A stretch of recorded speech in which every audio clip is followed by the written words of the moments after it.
Hey guys, what's up? This is What the Tech. And today we're going to be talking about why Apple continues to practice censorship in mainland China, and how China is becoming an increasingly large liability for the brand image that Apple has built up throughout the years. It goes without saying that this video is being filmed and then uploaded with the backdrop of Apple removing from its App Store in China the Quartz app and HK Maps Live, both of which in relation to the current pro-democracy protests in Hong Kong. Quartz is a business news organization, and the previous mapping application I talked about was something that the pro-democracy protesters were using to aggregate information as well as to use to stay clear of congregations of police officers. Okay, now with that context aside, let's get into it. So first and foremost, and I'm sure all of you guys know of this, it's the money Lebowski. Apple makes about 20% of global revenue from the Greater China region. So that's the mainland, Hong Kong, and Taiwan combined. It equates to $44 billion in 2018, according to Statista, which gathers information from Apple's own quarterly reporting. And also, 2018 wasn't even a high point for Apple at all. If Apple can work its way back into the Chinese market again and have a great sales explosion like it did when the 6 and 6 Plus came out, they could see their revenue swell even more. Also, as a matter of comparison, China's middle class is roughly 531 million people, or 39-ish% of their total population. That amount of the middle class for China is more than the entirety of the US population, and then some. Any corporation would be kicking themselves in the butt if they couldn't get access to that market. Up next is something I'm pretty certain almost everyone knows about, especially with the talks of the trade war, is that Apple is extremely compromised in terms of its supply chain. Now, Tim Cook, the current CEO of Apple, he's not an innovator, and that's not necessarily a bad thing. He's a supply chain guy. While Cook was the chief procurement officer, he was largely credited for optimizing Apple's supply chain, which at the time suffered from poor manufacturing and distribution channels. According to CPORising.com, Cook quickly cut the time to make an Apple computer in half and reduced the number of strategic suppliers by 75%. He is probably the most aware of how exposed Apple really is in terms of its China operations. And although the actual components are sourced from different parts of the world, a Nikkei Asian review that was reported on Patently Apple shows that China far outpaces the rest of the pack in terms of production facilities and has a marginal lead over the US and Japan respectively in terms of suppliers. But as a whole, it is still behind Taiwan. By the way, most of Foxconn's facilities are located in Taiwan, for those non-to-know. So that explains why there's a huge difference in terms of size and density. Now it goes without saying that Apple is a private company that's publicly traded. So its first responsibility is to its shareholders in returning a profit. And also to add on to that, companies are not moral. They're not immoral either. They're amoral. They neither have good or bad intentions. Their sole purpose is to make money. So it's not like I'm trying to say that they are amoral, they're doing a bad thing.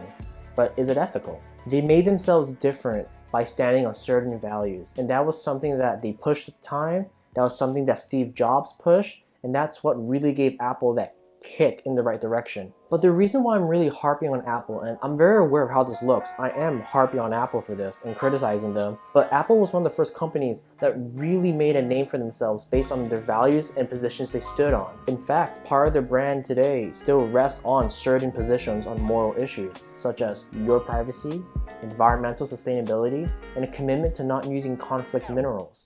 All of which Apple is on the right side of, so they know how to tell between right and wrong. But when it comes to China, Apple acquiesces time and time again. From removing news organization apps at the behest of Chinese regulators and laws, to removing hundreds of VPNs that helped ordinary Chinese citizens jump over the Great Firewall and access uncensored information.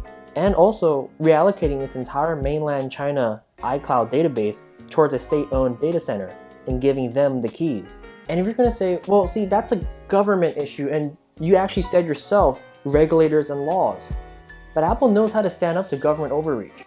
They did so against the American government, and quite publicly too, by openly refuting them, particularly the FBI and the Justice Department, on their case on why Apple needs to unlock the then San Bernardino shooter's iPhone 5C. They also went publicly in refuting American legislators and their calls for Apple to weaken its own encryptions on iPhones in an OS level moving forward. They took a hard stand there, and it wasn't popular. On face value, it looks really bad. Trust me, at that time, people were really on the fence on that. They successfully argue that encryption doesn't work that way, and if you have one point of ingress, it makes it infinitely easier for hackers to look for that access point. If Apple can break into your iPhone, then hackers can as well. Now moving on from that point that buttresses that Apple does know how to stand against government overreach, now there's going to come a point where Apple's reliance and order taking from China is going to tarnish its hard-built brand image, the very image that they spent decades building on. Now, that may not be tomorrow, probably won't. It may not be next month, nor even next year, but it will come. It came for Google in 2010. They tried their hardest to make Google services and Google search work in China. They allowed users in China to know that certain laws are preventing them from showing other results, but even that wasn't good enough. After it became apparent that human rights lawyers, activists, and the Dalai Lama was being targeted, Google decided that we can't do this anymore. We're gonna pull out. They tried negotiating one last time to see if they can make this work, and they couldn't. They stuck to their principles of do no evil. I am not advocating here and now that Apple leaves the China market. What I am saying is, it's something that's going to be on the horizon for Apple and things keep going as they are today. Also, to wrap things up, we would know ahead of time actually if Apple had intentions of pulling out of China. As I mentioned about the supply chains and their sales, those are great indicators on what Apple could do or what wiggle room they have to pursue other options. In terms of sales, it's going to have to coincide with Apple believing that they can't make money in China anymore, or at least not a significant amount. Sales of iPhones are low comparatively, and they have been going down for a while overall. So expect iPhone sales to be low enough where Apple believes that it can't compete with domestic Chinese manufacturers anymore, which are, on their own, doing really well in competing against Apple and Samsung. Huawei, Oppo, I don't know the other ones, but yes, they are doing fine. And also, supply chains. That's probably the most important one for Apple because China isn't all of Apple's revenue. It is a large chunk, but it's not everything. Apple needs to set up new supply chain hubs in other parts of the world now. And people are floating up places like in Southeast Asia, Vietnam, but even they're not ready for it yet without significant investment from private companies and the government. And when those two things line up in the stars, the opportunity cost that Apple's gonna have to burden and explain to its shareholders will be small enough, I believe, will be small enough where Apple will actually not suffer that much in this instance or in that instance, while at the same time will build up its reputation and rebuild its branding for a new generation of consumers. Well, that's all folks. I really hated writing this one personally because I went through many iterations of what I wanted to say, and it was really hard to keep out all my personal views on this matter, but I had to figure out the right amount to add in order to tell the story in a better way. And this video is going to end a little differently because I want you guys to watch this with me, Apple from a different time.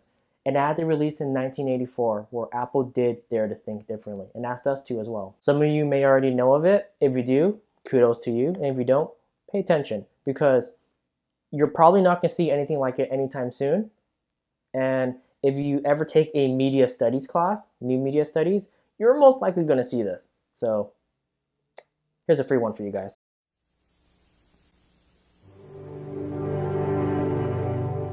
Here's to the crazy ones. The misfits. The rebels. The troublemakers. The round pegs in the square holes. The ones who see things differently. They're not fond of rules, and they have no respect for the status quo. You can quote them, disagree with them, glorify or vilify them, but the only thing you can't do is ignore them. Because they change things. They push the human race forward.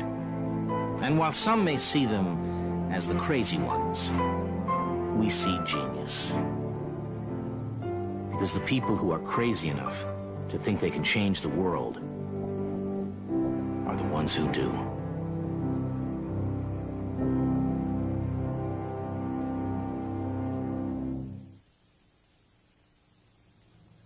So that puts it out there. And that puts us out there saying, this is who we are. This is what we stand for. I don't know, do you like it? Yeah. Good.